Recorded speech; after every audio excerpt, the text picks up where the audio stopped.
ರಮೇಶ್ ಬಾಬು ಅವರೇ, ನಾಗೇಂದ್ರ ಅವ್ರ ಮೇಲೆ 100 ಕೋಟಿ ಹಗರಣದ ಆರೋಪ ಬಂದಿದ್ದಾಗಲೇ ಅವರನ್ನು ಕರೆದು ರಾಜೀನಾಮೆ ಕೊಡಿ, ಆಮೇಲೆ ಮತ್ತೆ ತಗೊಳ್ಳೋಣ ಎಲ್ಲವನ್ನೂ ಮಾಡಲಾಯಿತು. 100 ಕೋಟಿ ಹಗರಣದ ಆರೋಪ. ಅಷ್ಟು ದೊಡ್ಡ ತಪ್ಪು ಮಾಡಿದ್ರ ಕೆ ಎನ್ ರಾಜಣ್ಣವರು ಅಂತ? ಬಹುತೇಕ ನಾಥೂರವರು ನಿಮ್ಮ ಪ್ರಶ್ನೆಗೆ ಉತ್ತರನ ಅವರೇ ಕೊಟ್ಬಿಟ್ರು. ಅಷ್ಟು ದೊಡ್ಡ ತಪ್ಪು ಅನ್ನೋ ಪ್ರಶ್ನೆ ಅಲ್ಲ. ರಾಜಣ್ಣವ್ರ ವಿಚಾರಕ್ಕೆ ಬರೋದಕ್ಕಿಂತ ಮುಂಚೆ ಒಂದು ರಾಷ್ಟ್ರೀಯ ಪಕ್ಷದಲ್ಲಿ not this is the first time. ನೀವು ಕಾಂಗ್ರೆಸ್ ಪಕ್ಷದ ಇತಿಹಾಸವನ್ನು ನೋಡಿದಾಗ ಹೈಕಮಾಂಡ್ಗೆ ಸಡ್ಡು ಹೊಡೆದಂಥ ಸಂದರ್ಭಗಳಲ್ಲಿ ಸರ್ಕಾರಗಳನ್ನೇ ನಾವು ಕಳ್ಕೊಂಡಿದ್ದೇವೆ. ಅಂದರೆ ಆ್ಯಕ್ಷನ್ ತೊಗೊಳ್ಳೋಂಥ ನಿಟ್ಟಿನಲ್ಲಿ ಸರ್ಕಾರಗಳೇ ಹೋಗಿದೆ. ಈಗ ಮತ್ತೆ ಐಡಿಯಾಲಜಿ ವಿಷಯಕ್ಕೆ ಬಂದಂಥ ಸಂದರ್ಭದಲ್ಲಿ ಅಥವಾ ಹೈಕಮಾಂಡ್ ವಿರುದ್ಧ ಈ ಥರ ಯಾರಾದರೂ ವಿರುದ್ಧ ಹೋದಂಥ ಸಂದರ್ಭದಲ್ಲಿ ಅನೇಕ, ಉದಾಹರಣೆಗೆ ಆಂಧ್ರ ಪ್ರದೇಶ, ತೆಲಂಗಾಣ ಮತ್ತು ಆಂಧ್ರ ಪ್ರದೇಶ ಬೇರೆ ಬೇರೆ ರಾಜ್ಯಗಳು ಆಗಬೇಕು ಅನ್ನೋ ಸಂದರ್ಭದಲ್ಲಿ ವಿ ಸ್ಯಾಕ್ರಿಫೈಸ್ಡ್. ಕಾಂಗ್ರೆಸ್ ಪಾರ್ಟಿಗೆ ಗೊತ್ತಿದ್ರು ಸಹ ಇದು ಹೊಡ್ತಾ ಬೀಳುತ್ತೆ ಅಂತೇಳಿ we attach to the ideology. So ಆ ಥರದ್ದು ಅಂತಹ ಒಂದು ಮುಂದುವರೆದ ಭಾಗ ಇವತ್ತು ಬಹುತೇಕ ಅಂತೆ ಮೇಲೆ ಚರ್ಚೆ ಮಾಡ್ತಾಯಿದ್ದೀವಿ. ಬಿಟ್ಟರೆ ಎಕ್ಸೆಪ್ಟ್ ಗವರ್ನರ್ ಲೆಟರ್, ಅವರು ಬೇರೆ ಯಾವುದೇ AICCಯಿಂದ ಬಂದಿರತಕ್ಕಂಥದ್ದಾಗಲಿ ಅಥವಾ PCCಯಿಂದ ಬಂದಂಥದ್ದಾಗಲಿ ಅಥವಾ ಮುಖ್ಯಮಂತ್ರಿಗಳಿಂದ ಆಗಿರ್ತಕ್ಕಂಥ ಯಾವುದೇ ಪತ್ರ ವ್ಯವಹಾರ ಆಗಲಿ ಇದುವರೆಗೂ ಇಲ್ಲ. ಅಫ್ಕೋರ್ಸ್ ಮುಖ್ಯಮಂತ್ರಿಗಳ ಒಂದು ಸಲಹೆ ಮೇರೆಗೆ ಅವ್ರನ್ನ ಸಚಿವ ಸಂಪುಟದಿಂದ ರಿಮೂವ್ ಮಾಡಿರ್ತಕ್ಕಂಥದ್ದು ವಾಸ್ತವ. ಆದರೆ ಏನು ಕಾರಣ ಹೈಕಮಾಂಡ್ ರೈಟಿಂಗ್ನಲ್ಲಿ ಕೊಟ್ಟಿರೋದಿಲ್ಲ, ಅಂಡರ್ಸ್ಟ್ಯಾಂಡೇಬಲ್. ಕೊಟ್ಟಿದ್ರೂ ಸಹ ಅದು ಅವರ ಪರಮಾಧಿಕಾರ ಮುಖ್ಯಮಂತ್ರಿಗಳದು. ನೀವು ಅಕಸ್ಮಾತ್ ರೆಸಿಗ್ನೇಷನ್ ಕೊಟ್ಟರು ಅಂತ ಇಟ್ಕೊಳ್ಳಿ, ಕೊಡಲಿಲ್ಲ ಅಂತ ಇಟ್ಕೊಳ್ಳಿ, ಯಾವುದೇ ವಿಷಯ ಅವರ ಅವರೇನು ಸಲಹೆ ಮಾಡ್ತಾರೆ ಅದಕ್ಕೆ ಅನುಗುಣವಾಗಿ ರಾಜ್ಯಪಾಲರು ಯಾಕೆ ಮಾಡಬೇಕಾಗುತ್ತೆ. ರಿಮೂವ್ಡ್ ಅಂತ ಹೇಳಿದ್ರೆ ಬಿಟ್ಟರೆ ಡಿಸ್ಮಿಸ್ಡ್ ಅಂತ ಎಲ್ಲೂ ಹೇಳಿಲ್ಲ.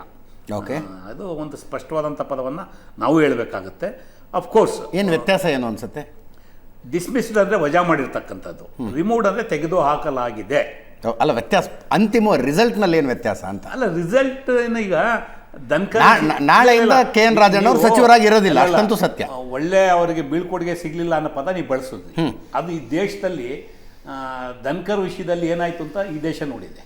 ಬೆಳಿಗ್ಗೆ ರಾಜ್ಯಸಭೆಯಲ್ಲಿ ಕೂತ್ಕೊಂಡು ಸೆಷನ್ ನಡೆಸ್ತಾ ಇದ್ದವರು 1:30 ಆದಮೇಲೆ ಹೋಗಿ ಯಾಕೆ ಪ್ರೆಸಿಡೆಂಟ್ ಆಫ್ ಇಂಡಿಯಾ ಮೀಟ್ ಮಾಡಿ ಲೆಟ್ರ್ ಕೊಟ್ಟು ಬಂದರು, ಏನೇನು ಬೆಳವಣಿಗೆ ಆಯಿತು, ಇದೆಲ್ಲ ಚರ್ಚೆ ಆಗಿದೆ. ನಾನು ರಾಜಕಾರಣದಲ್ಲಿ ಇವೆಲ್ಲ ಸಾಧ್ಯತೆ ಇದೆ. Not only Congress party. ಯಾಕೆ ಉಪರಾಷ್ಟ್ರಪತಿಗಳು ಯಾಕೆ ಹೋಗಿ ರಾಜೀನಾಮೆ ಕೊಟ್ಟರು? ಅವ್ರನ್ನೂ ಅದ ಪರಿಸ್ಥಿತಿ ನಿರ್ಮಾಣ ಆಗಿತ್ತಲ್ಲ, ವಜಾ ಮಾಡೋದಕ್ಕೆ ಕ್ಯಾಬಿನೆಟ್ ಆಗಲೇ ತಯಾರಾಗಿತ್ತು ಮೋದಿಯವ್ರ ಕ್ಯಾಬಿನೆಟ್ಟು. ಅವ್ರ ಗೌರವ ಉಳಿಸ್ಕೊಳ್ಳೋದಕ್ಕೆ ಹೋಗಿ ಪ್ರೆಸಿಡೆಂಟ್ ಆಫ್ ಇಂಡಿಯಾಗೆ ರಾಜೀನಾಮೆ ಕೊಟ್ಟರು. ಇವತ್ತಿನವರೆಗೂ ಧನಕರ್ ಅವರು ಏನಕ್ಕೆ ರಾಜೀನಾಮೆ ಕೊಟ್ಟರು, ಅವ್ರಿಗೇನಕ್ಕೆ ಒಂದು ಒಳ್ಳೆ ಬೀಳ್ಕೊಡುಗೆ ಆಗಲಿಲ್ಲ ಅಂತ ನೀವೇ ಚರ್ಚೆ ಮಾಡಿದ್ದೀರಾ. ನಿಮ್ಮ ಮಾಧ್ಯಮದಲ್ಲೇ ಬಂದಿದೆ, ನಾಥೋ ಅವ್ರು ಹೇಳಿದ್ದಾರೆ. ಇಲ್ಲಿರ್ತಕ್ಕಂಥದ್ದು ಅವರು ಒಂದು ಒಳ್ಳೆ ಬ್ಯೂಟಿಫುಲ್ ಆರ್ಟಿಕಲೇ ಬರೋದು ಕನ್ನಡ ಪತ್ರಿಕೆಯಲ್ಲಿ. ಇಲ್ಲಿ ಅಂದರೆ ಸಂದರ್ಭಗಳು ಬರುವಂಥದ್ದು ಅವರು ರಾಷ್ಟ್ರಪತಿ ಆಗಲಿ, ಶಾಸಕರಾಗಲಿ, ಸಚಿವರಾಗಲಿ ಒಂದು ರಾಷ್ಟ್ರೀಯ ಪಕ್ಷದಲ್ಲಿ ಪಕ್ಷದ ಸಿದ್ಧಾಂತಗಳಿಗೆ ಅಥವಾ ಪಕ್ಷದ ತಳಹದಿಗೆ ವಿರುದ್ಧವಾಗಿ ಹೋಗೋಂಥ ಸಂದರ್ಭದಲ್ಲಿ ಈ ಥರದ ಘಟನೆಗಳು ಆಗ್ತವೆ. ಅದು ಸ್ವಾಭಾವಿಕ. ಇವತ್ತು ರಾಜಣ್ಣವ್ರ ಘಟನೆ ಮೊದಲು ಅಲ್ಲ, ಕೊನೆಯೂ ಅಲ್ಲ, ಹಿಂದೆನೂ ಸಾಕಷ್ಟು ಆಗಿದೆ. ಅಂದರೆ ಇವತ್ತಿನ ಸಂದರ್ಭದಲ್ಲಿ ಅದು ಚರ್ಚೆಗೆ ಒಂದು ವಸ್ತುವಾಗಿದೆ. ಬಿಟ್ಟರೆ ಇದು ಸ್ವಾಭಾವಿಕ. At the same time Tumakuru ಜಿಲ್ಲೆಗೆ ಸಂಬಂಧಪಟ್ಟಂತೆ ರಾಜಣ್ಣನವರು ವಿಶಿಷ್ಟವಾದಂಥ ವ್ಯಕ್ತಿತ್ವವನ್ನು ಇಟ್ಕೊಂಡಿರ್ತಕ್ಕಂಥ ರಾಜಕಾರಣಿ. ಅವರು ಬೆಳೆದು ಬಂದಿದ್ದೇ ಯೂತ್ ಕಾಂಗ್ರೆಸ್ಸಿಂದ. ಭಾಳ ಇದರಲ್ಲಿ ಅಲ್ಲಿ ನಮ್ಮ ತುಮಕೂರು ಜಿಲ್ಲಾ ಯೂತ್ ಕಾಂಗ್ರೆಸ್ ಸೆಕ್ರೆಟರಿ ಆಗಿದ್ದರು, ಮತ್ತು ಜಿಲ್ಲಾ ಕಾಂಗ್ರೆಸ್ ಸೆಕ್ರೆಟರಿ ಆಗಿದ್ದರು, ಮತ್ತು ಅಲ್ಲಿ ಕ್ಯಾಸಂದ್ರ ಪಂಚಾಯತಿ ಟೌನ್ ಪಂಚಾಯತಿಗೆ ಅಧ್ಯಕ್ಷರಾಗಿದ್ದರು, ಮೆಂಬರ್ ಆಗಿದ್ದರು. ಈ ಥರ ಕೆಳಹಂತದಿಂದ ಬಂದಂಥವ್ರು. ಒಂದು ಸಲ ಅವರು JDS ಇಂದ ವಿಧಾನ ಪರಿಷತ್ತಿನ ಸದಸ್ಯರಾಗಿದ್ದರು. ಬೆಳ್ಳಾವಿ ಡಿಲಿಮಿಟೇಷನ್ ಮೇಲೆ ಆ ಕ್ಷೇತ್ರ ಹೊರಟೋಯ್ತು, ಅಲ್ಲೊಂದು ಸಲ ಶಾಸಕರಾದರು. ಈಗ ಮಧುಗಿರಿಯಿಂದ 2 ಸಲ ಗೆದ್ದಿದ್ದಾರೆ. ಇವೆಲ್ಲ ನಡುವೆ ಪಕ್ಷದ ಸಿದ್ಧಾಂತದ ಒಳಗಡೆ ಇರಬೇಕು ಅಂತಕ್ಕಂಥದ್ದು ಎಲ್ಲ ಒಪ್ಪುವಂಥದ್ದು. Not only this incident. ಹಿಂದೆ ಅವರು ಸೆಪ್ಟೆಂಬರ್ ಕ್ರಾಂತಿ ಅಂತೇಳಿ ಮಾತಾಡಿದ್ರು. ಅದಕ್ಕೆ ಮುಂಚೆ ಬೇರೆ ಬೇರೆ ವಿಚಾರದಲ್ಲಿ ನಾನು ಹೈಕಮಾಂಡ್ಗೇನು ಎದುರುವಂಥ ಪ್ರಶ್ನೆ ಇಲ್ಲ ಅನ್ನೋ ಮಾತಾಡೋರು. ಇವೆಲ್ಲ ಒಂದಕ್ಕೊಂದು ಸೇರಿದಾಗ ಆಗಿದೆ. ಎಲ್ಲೋ ಒಂದೇನಂದರೆ ಅವ್ರು ನೇರ ಮಾತಾಡೋಂಥ ಸ್ವಭಾವ ಇಟ್ಕೊಂಡಿದ್ದಾರೆ.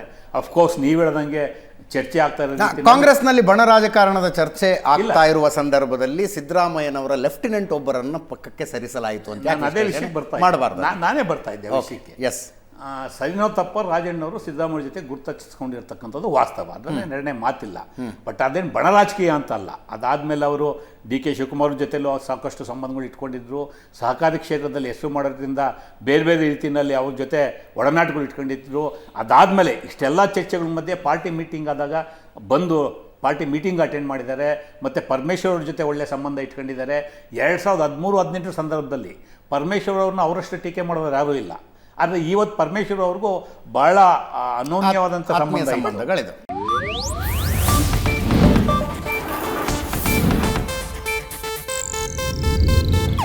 ಇದು ಏಷ್ಯಾನೆಟ್ ನ್ಯೂಸ್ ನೆಟ್ವರ್ಕ್ ಪ್ರಸ್ತುತಿ.